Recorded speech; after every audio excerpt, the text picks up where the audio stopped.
ಸಿದ್ದು ಅವರೇ, ನೀವೇನೂ ಬೇಜಾರು ಮಾಡ್ಕೊಳ್ಳಲ್ಲ ಅಂದರೆ ನಾನು ಒಂದು ಮಾತು ಕೇಳ್ಬೋದಾ? ಅದೇನು ಹೇಳಿ ಮೇಡಮ್ರೆ.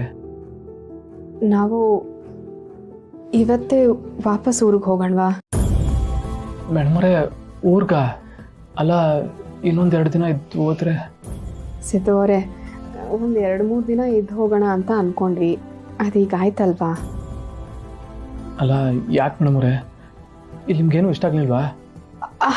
ಹಾಗೇನಿಲ್ಲ ಸಿದ್ದು ಅವರೇ, ಆಕ್ಸಿಡೆಂಟ್ ಮಾಡಿರೋನು ಯಾರು ಅಂತ ಗೊತ್ತಾಗಿದೆ. ಅವನಲ್ಲಿ ಸಿಕ್ಕಿದ್ದಾನೆ. ನಾವು ಇದಕ್ಕೋಸ್ಕರ ಎಷ್ಟು ಕಾದಿದ್ದೀವಿ, ಎಷ್ಟು ಹೋರಾಡಿದ್ದೀವಿ. ಅವನು ಯಾರು ಅಂತ ನಾನು ನೋಡಬೇಕು. ಅವನು ಯಾಕೆ ಹೀಗೆಲ್ಲ ಮಾಡ್ದ ಅಂತ ನಾನು ಕೇಳಬೇಕು. ಸಿದ್ದು ಅವರೇ, ಹೊರಡೋಣವಾ? ಸರಿ ಮೇಡಮ್ರೆ, ನಾನು ಅಪ್ಪಾಜಿಗೆ ಹೊರಡೋ ವ್ಯವಸ್ಥೆ ಎಲ್ಲ ಮಾಡಿ ಅಂತ ಹೇಳ್ಬಿಟ್ಟು ಬರ್ತೀನಿ.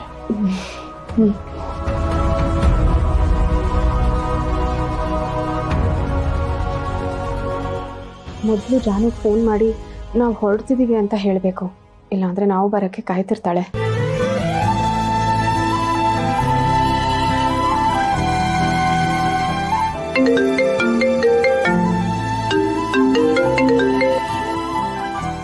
ಅಕ್ಕ, ಏನೇ ಮಾಡ್ತಿದ್ದೆ? ಏನಿಲ್ಲ ಜಾನು, ಅದು ನಾನು ಸಿದ್ದು ಅವರು ಇವತ್ತೇ ವಾಪಸ್ ಊರಿಗೆ ಹೊರಟಿದ್ದೀವಿ. ಅದೇನೇ ಇಷ್ಟು ಬೇಗ? ಒಟ್ಟಿಗೆನೆ ವಾಪಸ್ ಹೋಗ್ಬೋದಿತ್ತಲ್ಲ. ಇವಾಗ ಊರಿಗೆ ಹೋಗಿ ಏನು ಮಾಡ್ತೀಯಾ? ಇಲ್ಲ ಜಾನು, ಏನೋ ಸ್ವಲ್ಪ ಅರ್ಜೆಂಟ್ ಕೆಲಸ ಬಂದಿದೆ, ಅದಕ್ಕೆ ನಾವು ಹೊರಡ್ತಿದ್ದೀವಿ. ನೀವು ಆರಾಮಾಗಿ ಬನ್ನಿ. ಸರಿ ಕಣೆ, ಹುಷಾರು.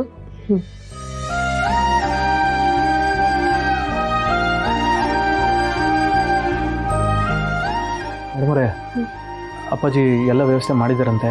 ಇನ್ನೊಂದು ಸ್ವಲ್ಪ ಹೊತ್ತಲ್ಲೇ ಕಾರ್ ಬರ್ತದಂತೆ, ಹೊರಡಮ್ಮ. ಸರಿ ಸರಿ, ಈಗಲೇ ಎಲ್ಲ ಸೂಟ್ ಕೇಸ್ನು ಪ್ಯಾಕ್ ಮಾಡ್ಕೊಂಡ್ಬಿಡೋಣ.